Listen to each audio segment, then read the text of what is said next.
In other global news, Israeli Prime Minister Benjamin Netanyahu on Monday said that a date was set for an invasion of Rafah. Now, Rafah is the last refuge for Palestinian civilians displaced by relentless bombings that have flattened their home. Now, Israel says it is also the last significant readout of Hamas combat units. More than 1 million people are crammed into the southern city in desperate conditions, short of food, water and shelter.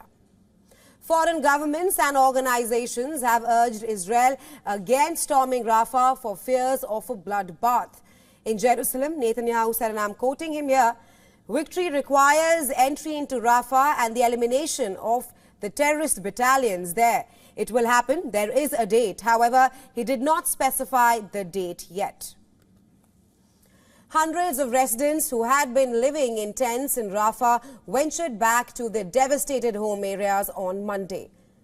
Following the Israeli pullback, some rode on donkey carts, rickshaws and open-deck vehicles, while some just walked.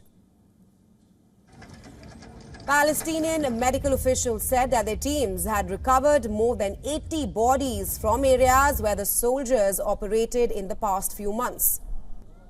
Eid al-Fitr, the feast that ends Islam's fasting lunar month of Ramadan, is expected in Gaza on Wednesday, depending on a clear sighting of the moon. But there is very little to cheer for Palestinians this year.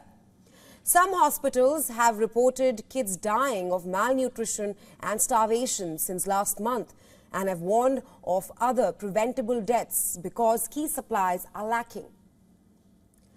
International pressure on Israel to let more aid into Gaza increased last week after airstrikes targeted a relief convoy and killed 7 aid workers.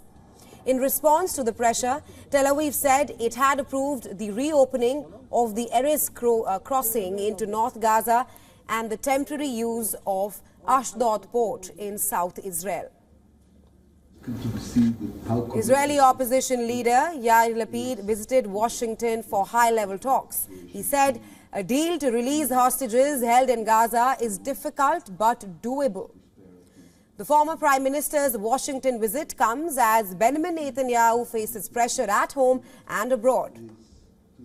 Fellow opposition lawmaker Benny Gantz, who unlike Lapid is a part of Netanyahu's war cabinet, last week called for national elections to be held in September in Israel.